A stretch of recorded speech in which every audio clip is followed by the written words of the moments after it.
Let's dive into some seriously chilling stories from school exam halls.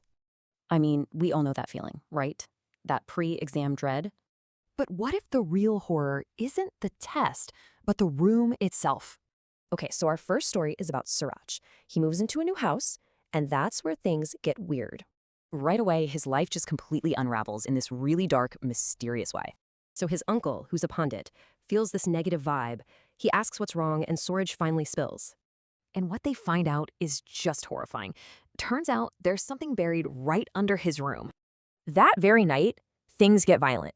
These things literally start coming out of the floor. He was so messed up from it all, he couldn't even take his final exams. It cost him a whole year. So that was one kind of exam horror. Now let's meet Ranjana. For her, the nightmare was in the staff room. She was just working late one night, grading papers, when things took a very, very dark turn. The investigator hits a wall. And what do you know? The CCTV footage after 8 p.m. is gone. So he sneaks back in at night, and that's when he meets her, or, well, her ghost. And she actually leads him to a secret hidden right inside the walls of the room. Yeah, this was way more than just a murder. Something much, much darker was going on.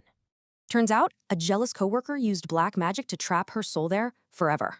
All right, for our last story, meet Rishi. He's late for an exam, running into a living nightmare. Everything seems normal at first. Then, at exactly 10:35, it's like time just stops.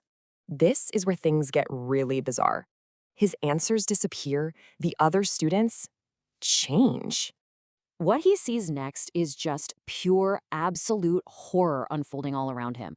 Somehow, Rishi gets out, and he finds out the absolutely terrifying truth about that classroom. He wasn't taking a test. He was watching the last horrifying moments of 41 people. It just goes to show you, old buildings have memories, and sometimes they're not good ones. So the next time you're in an exam hall, maybe wonder what happened there before you.